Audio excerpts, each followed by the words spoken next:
We're on our way to Ontario, Canada. It was so weird. I was going to do a video earlier, but we were driving down the road and it literally turned into a blizzard. There was snow everywhere. There was snow all over the ground, all over the roads. Now look out. This is what we're driving through now.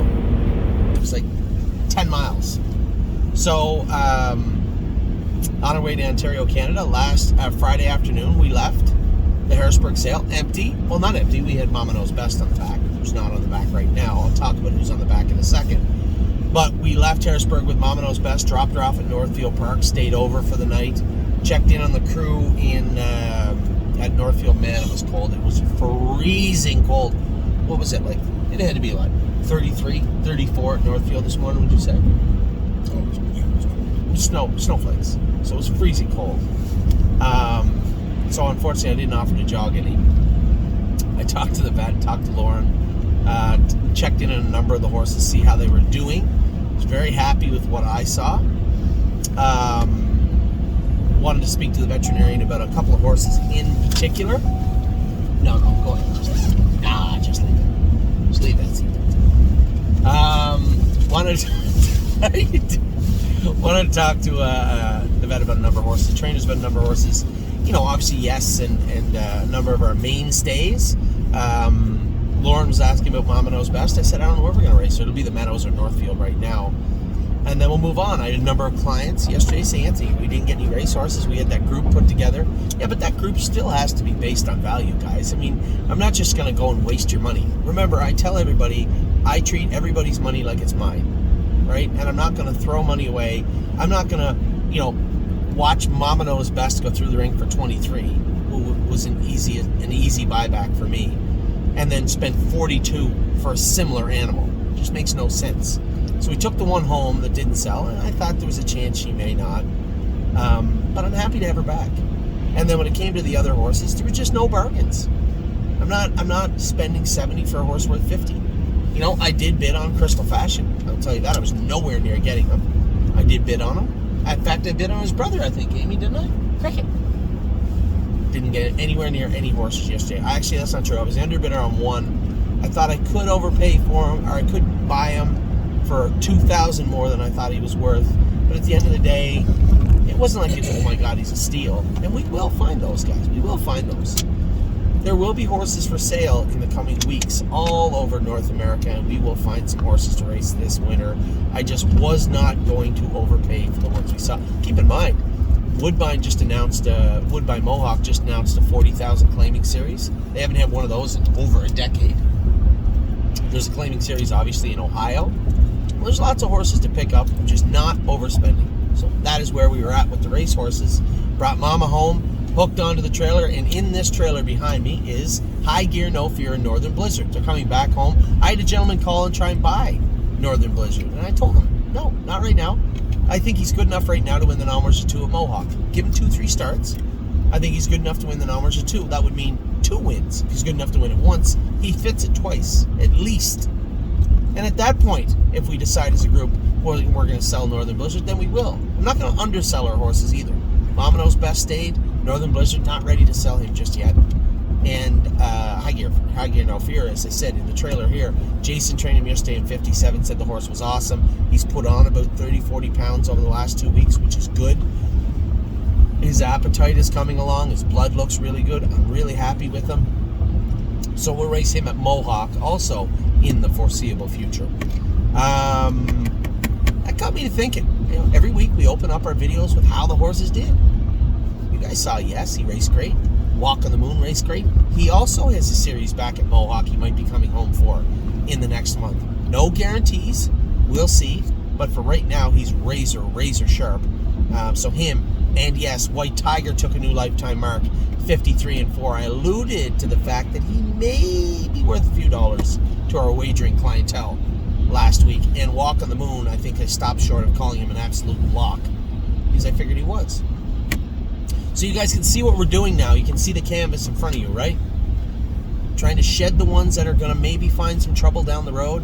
Hang on to the ones that are going to be our core, our support staff, our horses that are going to do us the most good. And try and find some other ones that may fit that category also, right? We didn't do that in Harrisburg. That's okay. there are more than enough avenues to purchase horses. We'll be watching On Gate, right? We'll be watching the Ohio sale coming up. Still has some horses of interest. I'm not going to go there on Tuesday. My wife threatened to maybe slash my tires if I did. So we're not going to Ohio on Tuesday, whenever the sale is. But there's a lot of people down there that I know that can look at horses for us. And if there's a couple that fall in the right dollar amount, usually always is, we'll pick them up. So still lots to do, still lots of catalogs to look through, so to speak. You know, we have that On Gate. We have private people that are always calling, looking to sell horses. We will pick up the horses, but we will do it on our terms. We'll pick up the horses we want for the amount of money we want to spend. And that is where we're at right now. So that's my job, is to fill up the ponds on the front row of our chessboard for the winter, for the fall and winter, heading into fall and winter racing at Mohawk, hopefully. Now, the beauty about what we're trying to do in doing that, if we don't have horses that can do it at Mohawk, they probably can do it Northfield or the Meadows. So it gives us that great triangle right now where Mohawk, Northfield, Meadows, we can race in there whenever we want. And we have trainers at every track. We have Jazzy Judy making her first start back this week. But most importantly, this week, aside from everything else, probably you, are going to have your eyes affixed on next Saturday at the Meadows, which will be 3-Point Blue Chip. Everybody wants to see what 3-Point Blue Chip's going to do. I said Meadows? I'm sorry, good call. Meadowlands, Valley Victory. That race goes for $400,000, and if our clients are right and their math is right, he's in. So that gamble, everybody thought that the big gamble was putting him in the matron for $20,000. That really wasn't quite the extent of what we were trying to do. We put him in the matron in hopes that, one, he would do good in the matron, but more importantly and most importantly, get some needed money, not just for us, and for him, but for and towards his entry into the Valley Victory. That is exactly what took place. Our plans always don't turn out perfectly. Sometimes they don't even turn out right. But in this case, it was A+ across the board. I've told everybody, and I continue to tell everybody, one of our clients, David Bolus, was the one that actually came up with the idea. Very smart, very appreciative of the help given there. Now, since we don't have a ton to talk about in the opening, I said to Steve, I'm going to take a list. I want everybody to know what we did this fall from my eyes. What we've done this fall is expanded the depth of our pedigree infinitely within the stable, and people are starting to take notice. But again, we did it on our terms. Yes, we paid $155,000 for Tactical Tactor.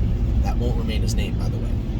Tactical Tactor is probably out of one of the best pedigrees in horse racing by a horse that's up and coming, hopefully an up and coming sire. I mean, when you look at horses, sure, there's been failed sires throughout the beginning of time, and a lot of people discounted a lot of the Tactical Landings, and that is, guess what?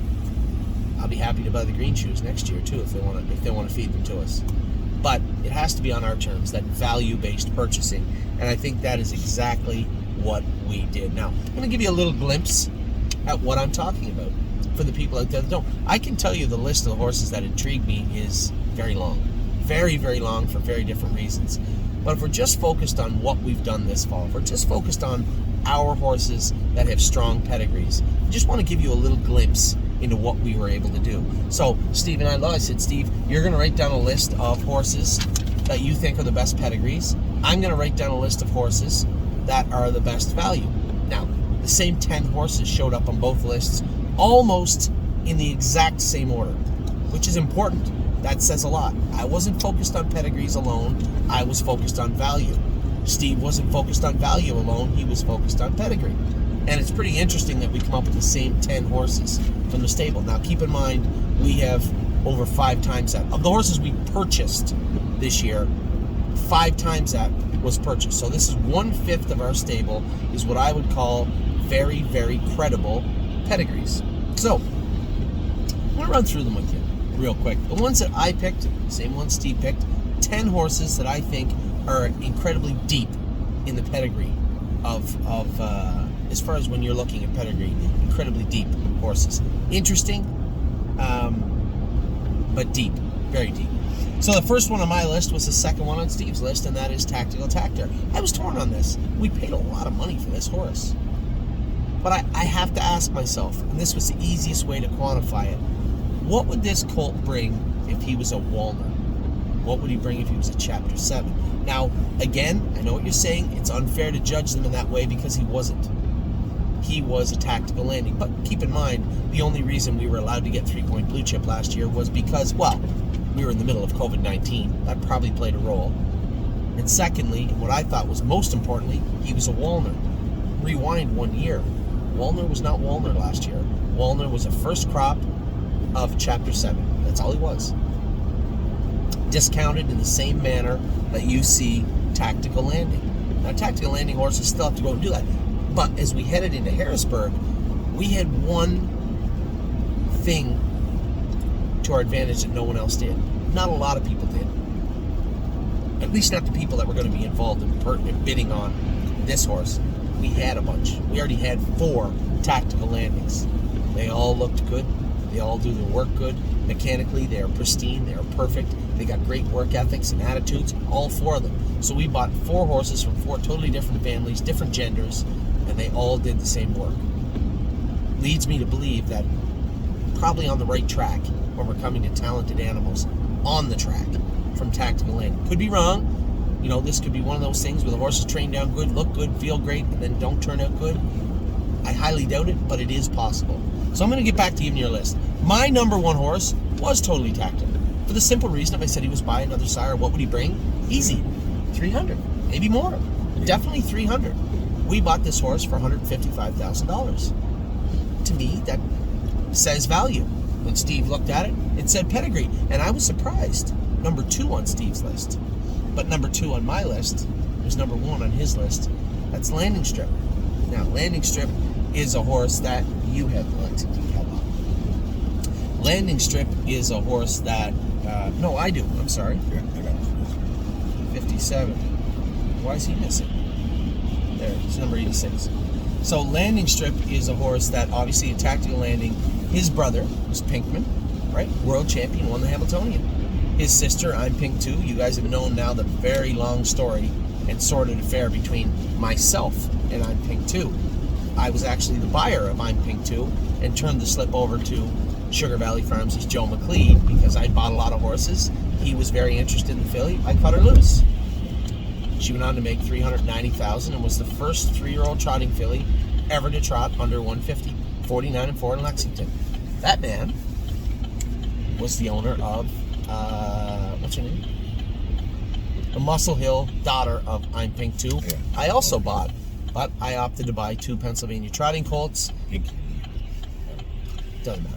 2 Pennsylvania trotting colts, so Steve ended up buying the sister. Anyway, the whole family is very strong top to bottom. You have a Hamiltonian winner, 2 world champions right there on the top dam. Now, I like the pedigree. It's a good pedigree aside from Pinkman and I'm Pink Too. I put him at number 2. Steve put that horse above Tactical Tactor. So we'll see. Number 3, I think we were both the same, weren't we? Yeah. Number 3 was Horn Player. Now, Horn Player is also right here. Horn Player was our first purchase at Lexington this year, number 15 in the sale. Now, I thought to myself, what happens if you just take,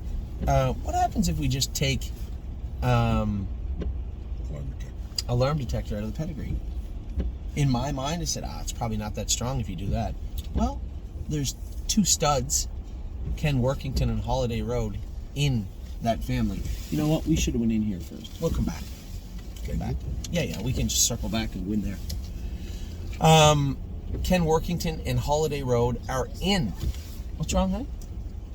Yeah. Oh, sorry. Ken Workington and Holiday Road are in the second dam of this family, right? So you have Alarm Detector, an O'Brien Award winner, and a very, very good-looking stud so far in Ontario, and Ken Workington and Holiday Road in the second dam of this family. So again, I think third was fair. We were both kind of on the same track in that regard. I almost had Horn Player on top for a bit, and I said, you know what?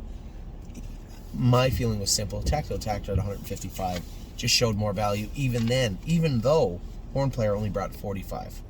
Talking about value, a lot of value there, but still, to me, I thought that Tactical Tactor was 1, Landing Strip was 2, and Horn Player was 3. Steve and I had the top 3 horses, and we didn't do these together.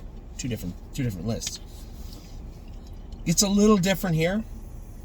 My number 4, no, it's the same. Yeah. The same as number 4, Una Madonna.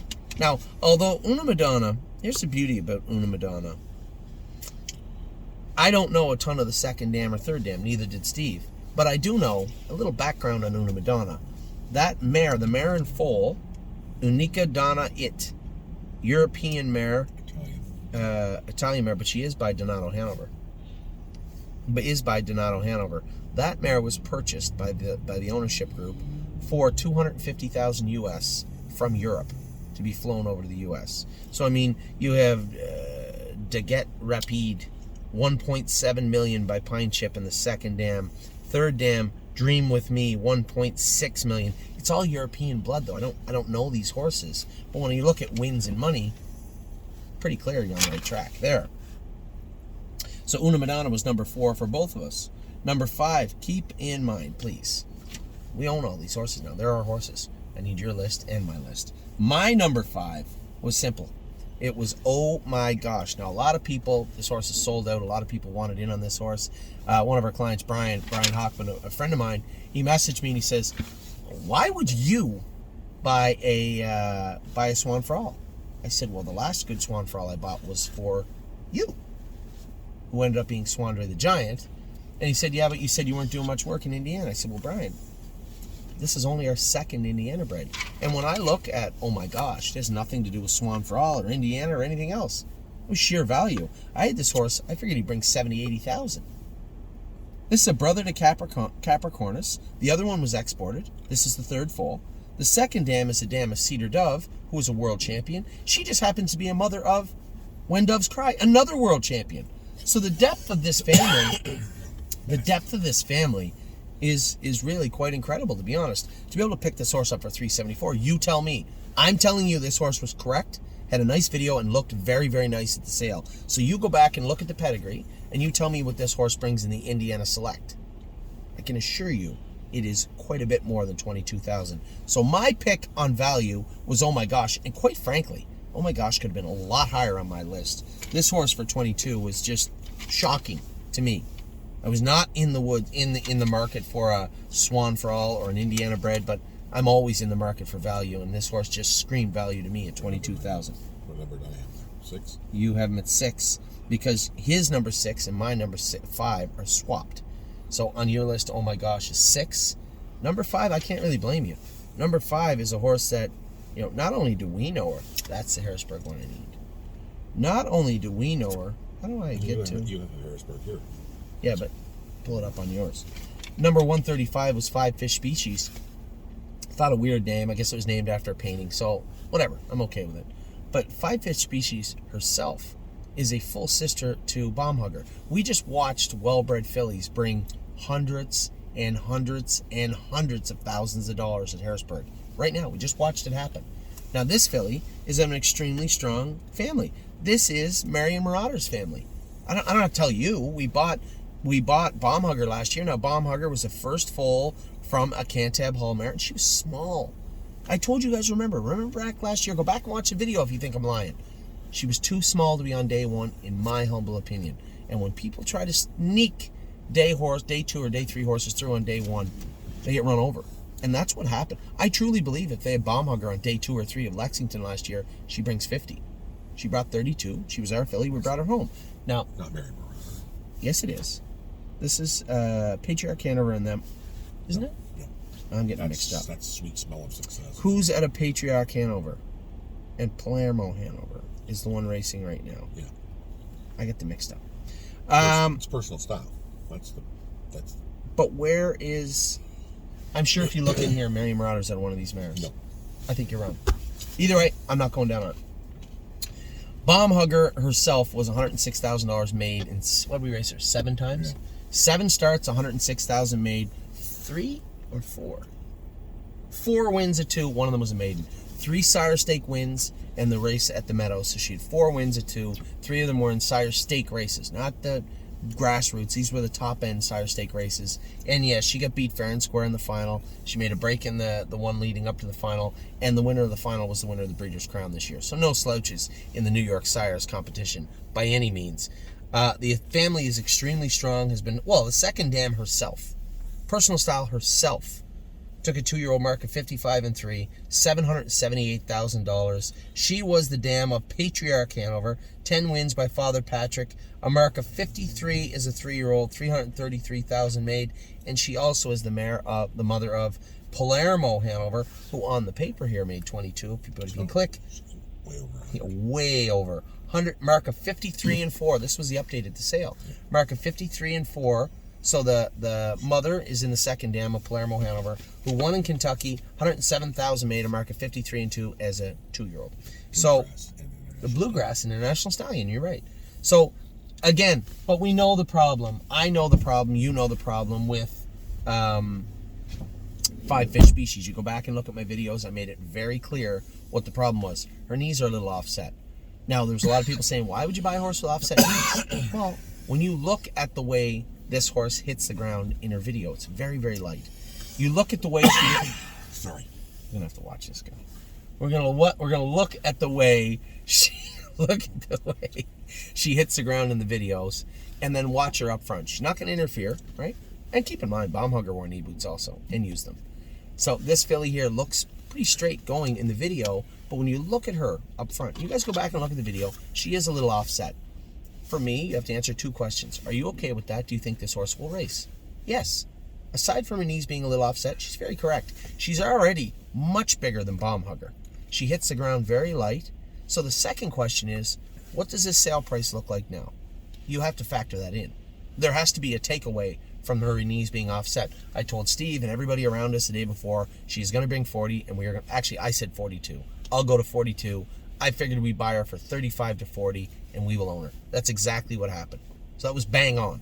But that doesn't mean that she is... This is also a Chapter 7 filly with tons of money, wins, pedigree in her back end. She's probably worth more as a broodmare, right? I was just about to say. Yeah.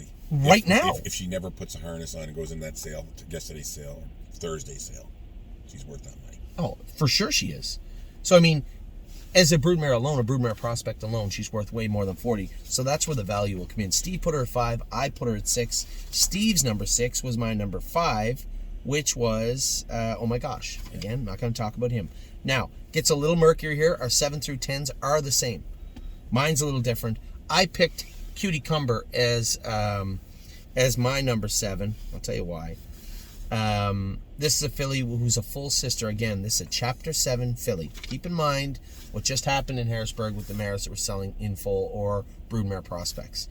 The Walner mares that didn't even race at 2 brought 40 to 60, right? Right. Yeah. So this is a Chapter 7 filly who is a full sister. I don't want to use the world champion lightly. He's not a world champion, not according to this. 610,000 winner. Help is on the way. This horse had a mark of 55 at 2, 51 as a 3-year-old, made 661,000, then was sold and is now a first crop sire in Indiana. So tons right there. The second dam is Miss Michelle H., who's the mother of a number of horses here with 2-year-old marks, lots of money, lots of speed. Hornby Duke, 68,000. A balanced image. Wow, that's old. In the third dam. So tons of blood for decades on this page. Lots and lots of blood. She trots nice. She looks good.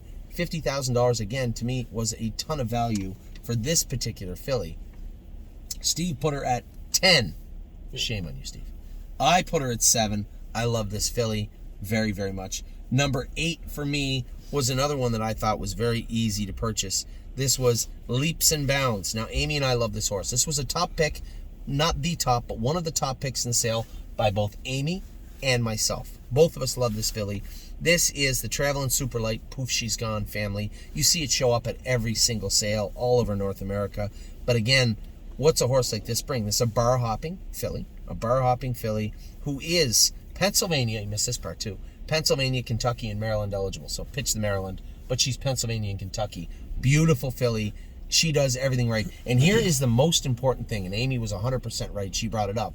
She said she's been around a number of horses that were sick in the barn. Not sick, but they get sick. The babies come in from all over. They have all different viruses with them. They get a little sick. You got to watch it and be careful with them. This filly, never been sick a day since she's come in the stable. And all the horses around her, Lexington, some horses from Harrisburg arrived, from Ohio, other places. They all arrived. They were all around her. Never so much as a cough out of this filly. Steve's sicker than she is. She's never been sick a day in her life, which is a rarity. So you got the Traveling Superlight, proof she's gone, a great video, and a good-looking filly, looks fantastic on the track, and we were able to purchase her. I thought at number 8, and again, for what we paid for her, value, pedigree, it doesn't matter. They're both on this page, and I think both of us are right. Now, our number 9s, I believe, are the exact same. No, they're not. Number 9 for me is High Enterprise. This is a first full. What was she? I can't remember what she was out of. That's the Ohio. Doesn't matter. First full from, might have been Yankee Glide, it might have been Muscle Hill. I'm not positive. This filly was my top pick of the whole sale. When I got to the sale, I had horses I liked. As you guys know, I generally do this. I'll go to the sale with my list, cross them off, check them off, and then I'll look at everything else. This filly, 1, was my very, very top pick in the whole sale. First full from a Muscle Hill mare. The second dam is a dam of Blue Porsche, who was a killer. I went in 54 as a 2-year-old, 54 as a 3-year-old, timed in 52, $642,000 made by Glidemaster. The third dam had tons of horses too. Party. There's 190 Valley Victory, 10 wins. This filly, when I saw the pedigree, I liked her. When I saw the video, I literally fell in love with her. Now I have to tell myself over and over and over again, don't fall in love with videos. So I try to separate myself when I get to the sale from what I've seen in the video, right? Physically, just stop, new page, look at the horse. They pulled this filly out of the stall, and she was instantly my top pick. I might have looked at 150 horses after her. No one came close. This was my top pick of the sale. I looked at the pedigree, the video, and the horse itself. This was our horse. This was my horse. And I told Randy Hutchinson over there, I said, I want this filly above all else. What is this guy doing behind us? This guy want in here? He's going to run into my trailer to get in here. It makes sense. How bad does one person need gas? Apparently a lot. Maybe he's running out. He literally near ran into the trailer, 3 inches from it. Anyway, High Enterprise. Again, you're not going to see, this is the only Ohio horse on the thing, but Ohio's getting better and better and better and stronger. But when we look at the Ohio blood against this, I'm sorry, she's got to come in at number 9. I thought this filly was tremendous. You put her at 8, so well done. I still love this filly. She trots on the track. I cannot wait to see some of these horses start training down. This filly is on my very short list of horses I want to keep a very close eye on. I love High Enterprise. Number 8 on Steve's list for pedigree. Number 9 on my list for value. Maybe because I thought she was worth that. That's what I paid for. I would have actually paid a little bit more for her, but I really, truly love this filly. My number 10. Where are you, number 10? I see you. Oh. Number 10. Crantini. Your number 9, my number 10. Now, when you're talking about Crantini, this is a horse, you look at the video and like, what a big, beautiful chestnut horse, which you don't say very often. Who says anything, chestnuts are not always loved in horse racing, so you don't always go there saying, hey, you know what I need? I need to find a chestnut. Not generally. When you look at this horse's video, and you guys have heard me talk about how much I love, International Money has a lot to prove, and he doesn't have a lot to do it with. He's got a good book of mares, but not that Walner, Chapter 7, even Tactical Landing type of book. He just doesn't have them. He's got some nice horses, and I think he's going to show up, and I truly hope he does, because you saw them too. Lexington, Harrisburg, beautiful horses. Beautiful bodied horses. And you look at Carter Michael Dio, who I thought was one of my best pickups. If I jogged all the horses in front of you right now, all of them at Tomiko Training Center, just brought them out and jogged them in front of you, there is very few of you that wouldn't say that one, that one, that one. Right away, it's always the same. It's going to be Carter Michael Dio. There's a horse on the list. It's not on the list. It's International Money. That big. Oh, the beautiful horse. Yeah. Spitfire Overseas. Yeah, he's a beautiful horse. Unfortunately, we tried to relegate this list to 10, right? And the reason I want to do this is because I want to show you what is in the barn right now. Yeah. So I'm going to finish this part. Crantini, here's a horse that is a brother to Macho Martini. Now, he didn't say O'Brien Award winner here. I don't know who beat him out. It might have been On a Streak, the other horse. But definitely on the short list of the O'Brien Awards is 2-year-olds. His 3-year-old, he didn't do as much, but he still found a way to get to 366 life. And his brother is no slouch either by Muscle Hill. Goes down smooth. Nice horse. He only has a mark of 52 and 2 on a 5/8 and trotted in 51. Then if you don't love that one, well, you just go down and you see his mother, Peach Martini. She just made 587. 587. And took a mark of 55. She's a sister to Cordial Martini, one of my favorite horses that did so much for me when I started out as a trainer way back when. Very, very good family. This horse at 35, I said to Steve, he might bring 50. I don't know. I loved the pickup at 35. I thought was a slam dunk. I love this horse. I can't wait to see these top 10 go in. And some of the horses that I'm the most interested in. We talked about Merchant Man. Merchant Man, I think, is a fantastic pickup. He looked great on the track. He's not on our top 10 list. As Steve said, that Spitfire Overseas is a gargantuan animal. He's beautiful. Can't wait to see him on the track. But it's important that you guys understand that we might have 62 horses right now. But when you look at what those 62 represent, how we got them, how we brought those horses into the barn, to have Alarm Detector's sister. Right? It's not just Alarm Detector's sister. Ken Workington is in the second dam. There's 3 sires in the top 2 families. That filly's at 3rd. Landing Strip. Brother won the Hamiltonian. Sister was a world champion. Totally tacked her. I don't even have to start there. Solveig's one of the best mares in North America. Cutie Cumber. A stud. Horse made 600,000 as a full brother. Oh my gosh. Probably, easily, I guess I could have made an argument for that horse to be number 1 in value. Yep. I could have. So I can't be any prouder and any happier about what we did. Amy and I and Steve at least went Lexington and Harrisburg. Amy and I went everywhere to all the sales, looked at all the horses we could, put together what I think is easily the strongest stable the stable.ca has ever put together in one single season.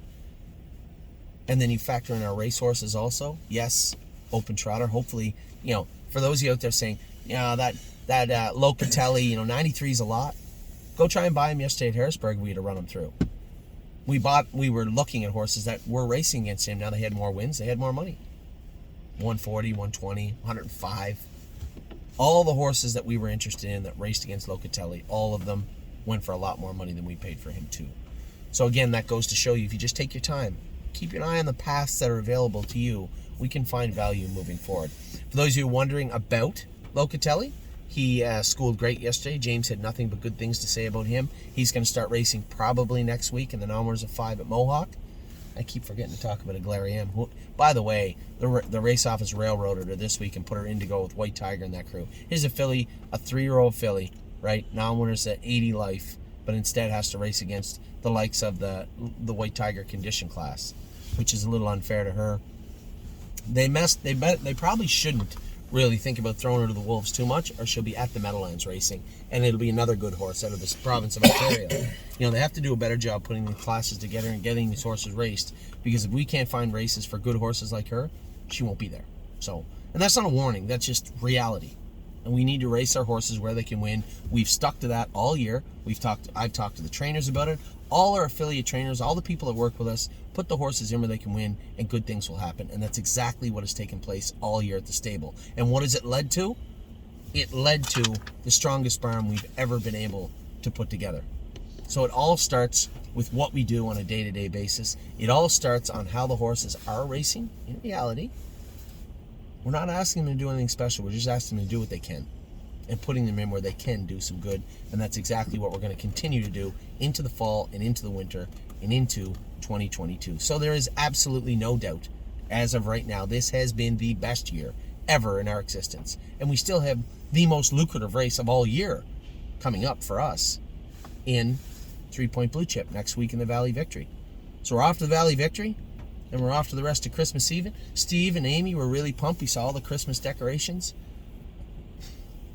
They both hate Christmas. Something. Oh, I don't hate it. He said, what did you say your Christmas season is? What's the length of your Christmas season? January or February. December 23rd to 27th. 4 days. That's Steve's. He's very generous with his Christmas season. Amy doesn't like Christmas season. She stresses out, though. She's a mom, you know, buying presents and putting up the tree and blah, blah, blah. Me, November 1st to January 2nd. That's Christmas season for me. Aside from horse racing, I've said it a million times, my favorite time of year. It's the only time of year everybody's happy for the most part, right? So, I'm happy. You're happy. Steve's mostly happy. Amy should be happy. We had a great Harrisburg. We've had a great sale season. We've had a great season. Very, very fortunate, very lucky, and it all starts, as I always say, because I want to make sure everybody knows, it all started with you. Without you, without our clients all over the world helping us do what we can do, it's easy to say, oh, we picked up all these horses.